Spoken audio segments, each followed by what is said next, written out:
If I tell you that 1 in every 7 Indian is struggling with mental health issues, will you believe it? Now imagine in your college classrooms of 50 students, at least 7 to 8 people are silently struggling. But it gets even more shocking. According to studies, anxiety disorders in India have increased by 35% after 2020. This is not only applicable in India but also worldwide. But the biggest problem is not that the people are going into depression. The biggest problem is that there is no one to listen to them. Listening is a far off thing. People don't even want to accept that depression do exist. Mental health issues are not just a problem of one generation or one specific age group. Students are affected by exam pressure. No matter how much our beloved Prime Minister Modi ji conducts Pariksha Pe Charcha, the problem of students remains the same. The pressure from parents and society, social media comparisons, and career uncertainties all create a vicious cycle. Today, the phone in the hand of youth is not a sign of empowerment but an indicator of depression.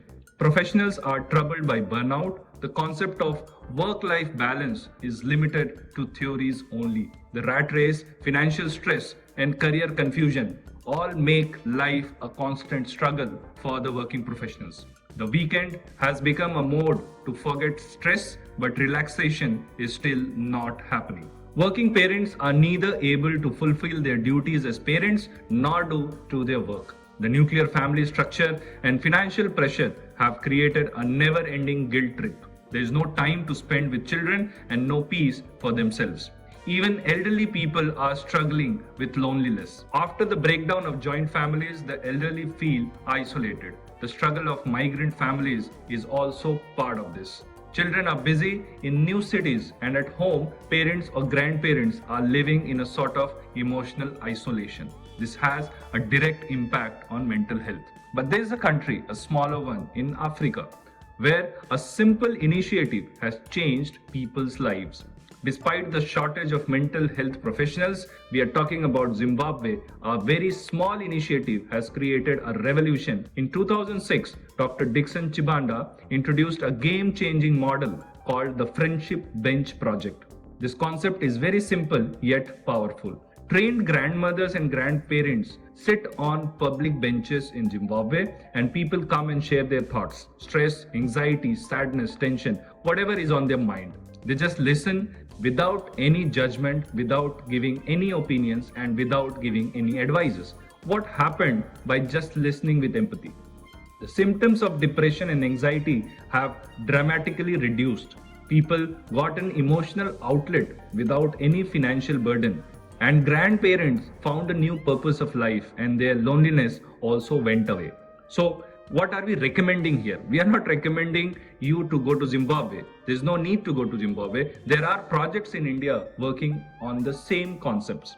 First one is Atmiyata project in Gujarat, which is a community-driven initiative where volunteers called Atmiyata Mitras are trained to provide mental health support.